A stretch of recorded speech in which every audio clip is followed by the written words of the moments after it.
Welcome back, everybody. My first guest tonight is known for playing distinguished journalists in The Newsroom, Good Night and Good Luck, and Dumb and Dumber.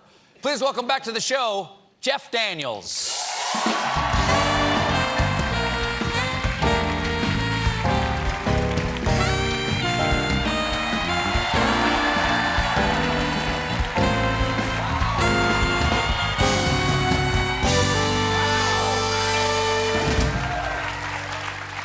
Well played. Well played. You got that audience right to their feet, man. Theater. Yeah. Yes, you are from the theater. Yeah, you're an actor, but you're mostly just a hoofer. That was your first love. Yeah, first love. 10 years were all musicals, nothing but a dance. I just danced every time. Welcome back. Nice to see you again. Have anyone else, is he the only one who does this? My Gamma used to do that, too. Really? Yeah, she used to do that, you know, once the hands started to go. God. Remedial water drinking, yeah. Yeah, well, you know, you could drown. You could drown. It's a dangerous world. You know, the last time we were together was over a year ago. You were so good that night. I mean, it was just special for me, too.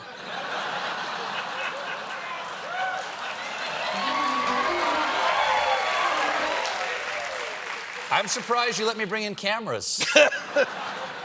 And we broadcast live, which was strange. We couldn't edit anything. We did. You were actually here one of our nights of the DNC, the Democratic National Convention last year, and we were live. Yes. And we talked about politics that night, and you had to watch what you said because it's live, you know. Yeah, you couldn't. You got to curtail yourself a little bit, and that's hard to, you know, pull your emotional punches these days because, you know, Washington. Have you been recently? I have, yeah. Yeah, it's like just this citywide depression. Yeah. It really is. It's as if the sky is always slate gray down there right now. Yeah, and it's not their fault. They're all going, I didn't elect him. And it's not like, I was just talking to a friend of mine, it's not like the swamp is being drained. That's not what they're depressed about. It's just that they know that eventually they'll all be caught up as accomplices. Oh yeah, they're all going to prison. Let's not even, yeah, they're all going to prison. I mean, I go to sleep at night. I don't count sheep. I just recite orange jumpsuits, prison haircuts. Orange jumpsuits, prison haircuts. Orange jumpsuits, prison haircuts. Wow. You go to sleep at night. I'm so jealous. You got to hook a brother up with $5 worth of whatever's getting you there. So, well, you're no stranger. You're no stranger to drama or comedy. Yeah. What do you make of the tragic comedy that's going on down there? Like today, so many things happen in a single day now that it's very hard to keep track of the thing that's actually making your jaw drop. Oh my God, it's like an episode of The Kardashians is like normal. I mean, this is just, it's like binge watching something that changes. If it were a Hollywood script, you would get notes on it. You would get people from the junior executive upstairs going, you can't have his daughter be in the White House. It just doesn't work. I think that's against the law. And when the son-in-law looks like the scarecrow from The Wizard of Oz, we can't have that. Bannon looks like he eats out of a trough. You just can't have that. Don Jr. looks, for some reason, he KY's his own head. Why is this? There's Is he trying to fit himself through a keyhole? Why is he so slippery looking? I don't understand.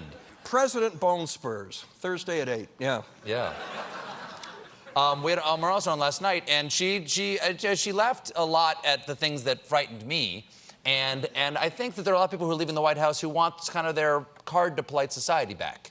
They want to come out and go, I think they know that the hammer's coming. They're like, I was out before any of that happened.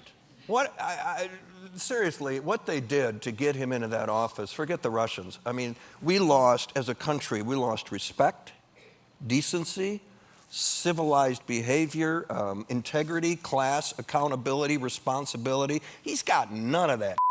He's got none of that. And you look for people to be leaders. This is not only the free president of the free world and all that, but my God, this is the opposite of what any country would need, just as far as human beings, you know. So I just get him out of here, back the truck, throw him in the back of the truck, and take him away from here. Right. Is the thing about FDR said that the presidency was essentially a moral position. And to have that, you have to have principles to which you are tethered. And he really seems like, wet finger in the air to see which way the wind is blowing. And I don't want to know why the finger is wet. I just don't want to know. Don't investigate that part. Okay, let's talk about people attempting leadership and having their own failures. But you are in the new Hulu series, The Looming Tower, which is about the lead up to and the people trying to warn against the attack that Al-Qaeda made on 9/11 here in the United States. You play a man named John O'Neill. Who was that? John O'Neill was the head of the counterterrorism division in the FBI in New York, and he in '98 or so, he was really on to bin Laden. He had a hunch, and he really thought that guy was heading to something. He didn't know what, and no one would listen to him. He went down to Washington. He met with Richard Clarke, who did listen, and the CIA, which had their own way of trying to chase somebody like bin Laden. The CIA and the FBI did not get along, didn't share intelligence like I'm sure they do now. I'm sure they do, but they didn't then. And John O'Neill was also a guy that came in and turned tables over and cleaned off desks if he didn't get what he wanted. So he was really, like Richard Clarke says, he was running around with his hair on fire trying to say, like, this is going to happen. Yeah. John O'Neill was much the same way. John O'Neill was the guy going, it's bin Laden, he's going to do something, I don't know what it is, we got to go get him. And people said, yeah. We'll, come back later. We have a clip here. Do you know what's going on in here? I think it's John O'Neill talking to Richard Clarke. Yeah, I'm probably screaming. Okay. Jim. I was gone, and you got talked into by Tennant and Schmidt. I don't give a about my people and what we're doing over there. It wasn't their call. It was the president's call. Well, here's what you should have told the president. Bin Laden's laid a trap, and we're walking right in and nibbling the cheese. He wants to go to war. John, the United States military is the United States military. This is not a war Al-Qaeda can win. Well,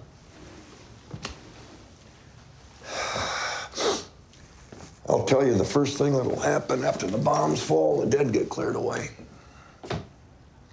They'll get a ton of new recruits. Now, who is that playing Richard Clarke? That was Michael Stuhlbarg. That's an amazing portrayal. I interviewed Mr. Clarke several times. That's exactly what he's like. I remember Richard Clarke when he sat in front of Congress and said, your government has failed you. And what Michael did in this show is just remarkable. Really. So, what happened to John O'Neill? Well, he got kicked out of the FBI after a while, and because he made a couple of procedural mistakes, plus he was confrontational with the FBI as well. He was not an easy guy to get along with. His partners loved him and adored him, but also knew that he was all over the place, and the FBI said, it's 25 years, go retire. He said, I don't want to retire. He said, go, you're out the door. He took a job as the head of security at the Twin Towers. Did he survive the attack? 2 weeks later, 9/11 happened. Did not survive it. One of the best things about for me, and it's small consolation, Ali Soufan was John O'Neill's partner.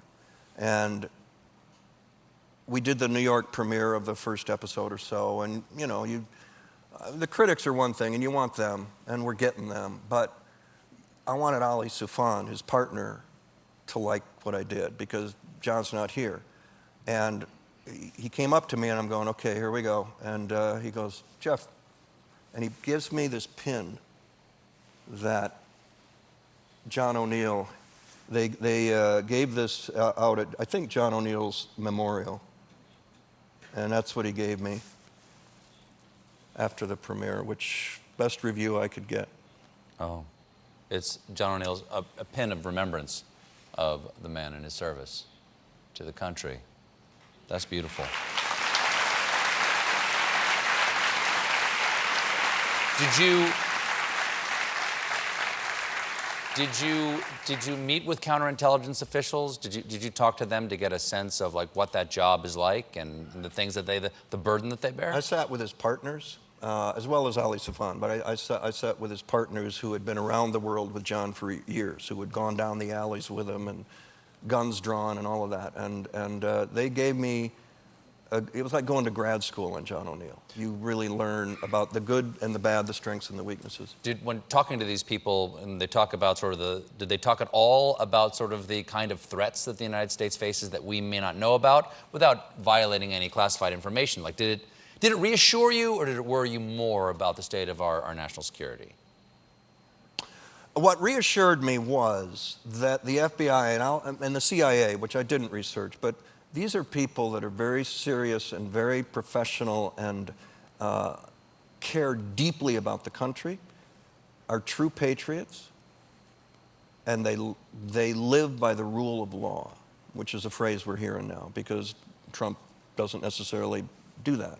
But these guys do, and that drives them every single day, every single year, every single administration. That doesn't change from these guys, and it was eye-opening to see their devotion, their life and death devotion to that ideal, which is, for them, the Constitution and the country. And it's in the FBI, and it's in the CIA, and it's in those people. And that gives me hope that when the circus gets done in the Oval Office, however that falls out, and it will fall out, it's not, because this is not the behavior of an innocent man, that we will have heroes like some people in the FBI and the CIA, like people in Congress who are willing to step up and challenge this guy, like Chris Wray, like Rosenstein. All these people are going to go, who's going to be the hero?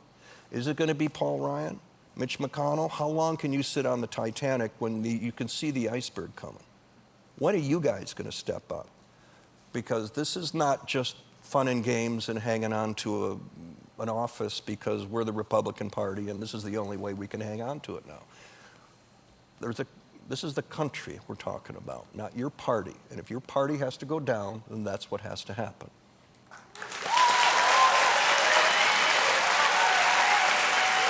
Here comes Twitter. You enjoy that. You enjoy that Twitter debate. I don't even pay attention. Well, thanks so much for being here. The Looming Tower is available on Hulu now. Jeff Daniels, everybody. We'll be right back. Prince and Ritter.